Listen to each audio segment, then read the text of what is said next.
Here at PFF, we recently put out our top-ranked run defenses in the NFL, going team by team. So, Mike, let's break down 17 through 32. Let's start at the very bottom, the teams that have the worst run defenses, and it's all about the NFC West. The San Francisco 49ers coming in at number 32, Los Angeles Rams coming in at number 31. Why are these teams sitting at the bottom of our run D ranking? Yeah, the 49ers came into the offseason with one of the worst run defenses in the NFL, and they may have gotten worse in that regard, even though it's hard to say that's possible, but they added D Ford, who was known for his pass rushing ability, but he had a career-high 67.6 run defense grade last year. That's, again, career high, which is not very good for him. And then Quan Alexander, they added at the linebacker position, never graded well in run defense, especially did not last season, 53.3 run defense grade for him.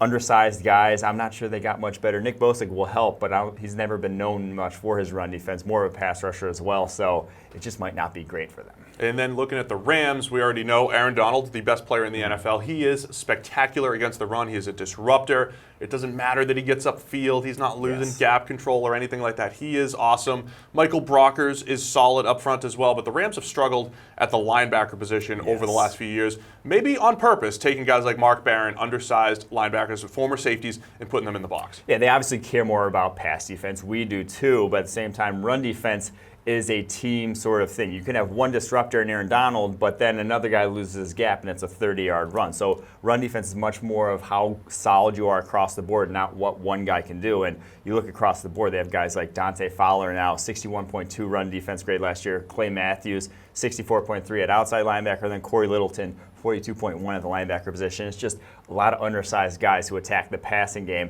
not necessarily run defenders. Three other notable teams on the bottom end of the list, all in the AFC West: the Oakland Raiders, Kansas City Chiefs, and the Los Angeles Chargers. The Chiefs and Chargers both lost in the playoffs to the New England Patriots. Chiefs got run all over in the first quarter and a little bit down the stretch in that game. The Chargers, after really shutting down the Baltimore Ravens rushing attack, they struggled mightily against the Patriots. That also might be by choice, though. They're playing 6 and 7 defensive backs quite a bit in their defense. Yeah, exactly. The Chargers, I mean, they add Jerry Tillery in the draft. I think they wanted to sort of address that interior of the run defense because it was so soft up front. But again, you're trying to stop the Patriots. You're trying to stop the Chiefs in the playoffs. If you're the Chargers, you're going to worry about the pass defense first. If you're going to get run out a little bit, so be it. You want guys that affect the passing game. No big deal that they're still 25th in run defense here. Let's take a look at 17 through 24 now. And I think the team that stands out to me is the Carolina Panthers coming in at number 23. One of the teams that had one of the biggest overhauls as far as their defensive line goes,